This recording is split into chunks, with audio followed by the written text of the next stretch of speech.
When I set off on a solo trek into the northern taiga, I had no idea that I would return not after a week, as I had planned, but after 40 agonizing days.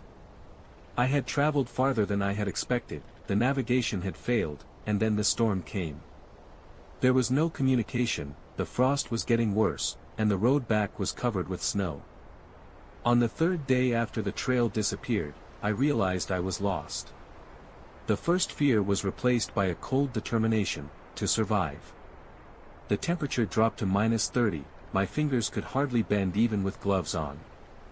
I knew that without shelter I would not last 2 nights. I began to build a tent. My hands buzzed with cold, and the wet branches broke without yielding. The first attempts were miserable, the roof was failing and snow was spilling inside. Only on the 4th day I managed to build something resembling a dwelling. Spruce paws, tightly stacked on a frame of logs, were insulated with snow. Inside, I dug a bed in the ground to keep the heat from escaping to the sides. Making a fire was where the real hell began. There were no dry branches.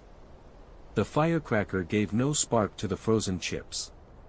After hours of cursing and trying, I remembered that I had seen dry wood under the bark of a birch tree.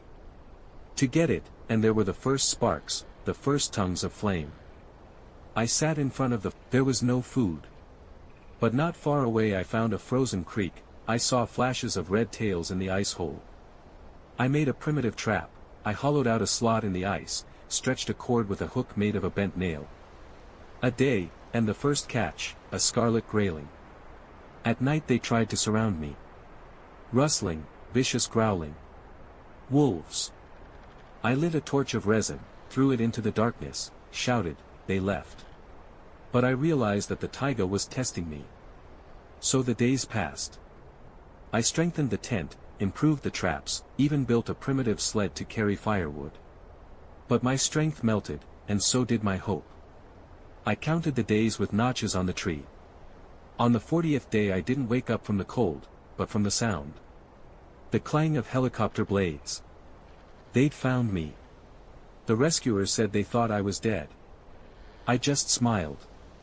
The taiga took me in, checked me out, and let me go.